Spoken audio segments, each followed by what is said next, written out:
Arjun jewellers Mavdi main road ઉપર જ્વેલર્સમાં એ જ્વેલર્સની અંદર કામ કરતા નોકરી કરતા કર્મચારી નૈમિષ વિજયભાઈ જાનીએ અલગ અલગ દિવસોમાં જે સોનાના દાગીનાની ચોરી કરેલ, જે 15 માર્ચથી લઈ અને 24 મે સુધી અલગ અલગ દિવસો દરમિયાન ચોરી કરીને જે 24 મેના દિવસે સ્ટોકની ગણતરી કરતા આટલો સ્ટોક જે ટોટલ 252 ગ્રામ સોનાના દાગીના ઓછા જણાઈ આવેલ, જેની કિંમત 25,62,500 રૂપિયાના ઓછા જણાઈ આવતા સીસીટીવી ફૂટેજ ચેક કરતા આ નૈમેશ વિજયભાઈ જાનીએ ચોરી કરેલાનું કબૂલાત કરીને ત્યારબાદ પોલીસ સ્ટેશન ખાતે રાજકોટ તાલુકા પોલીસ સ્ટેશન BNS કલમ 306 મુજબ હિતેશ ભગવાનજીભાઈ વસોયાએ ફરિયાદ આપેલી અને હાલમાં આરોપીને ગઈકાલે અટક કરેલ છે ને તેની પાસેથી 45 ગ્રામ જેટલું સોનું રિકવર કરેલ, અંદાજિત 5 લાખ રૂપિયાનું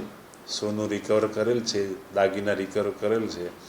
તેમજ હજી એના રિમાન્ડ લઈ અને આગળની કાર્યવાહી રિકવર મુદ્દામાલ કરવાનું તેનું દેવું થઈ જતાં એણે આ કૃત્ય કરેલાનું જણાઈ આવેલ છે. હાલમાં તપાસમાં છેલ્લા 2 વર્ષથી ત્યાં નોકરી કરતો હતો અર્જુન જ્વેલર્સમાં.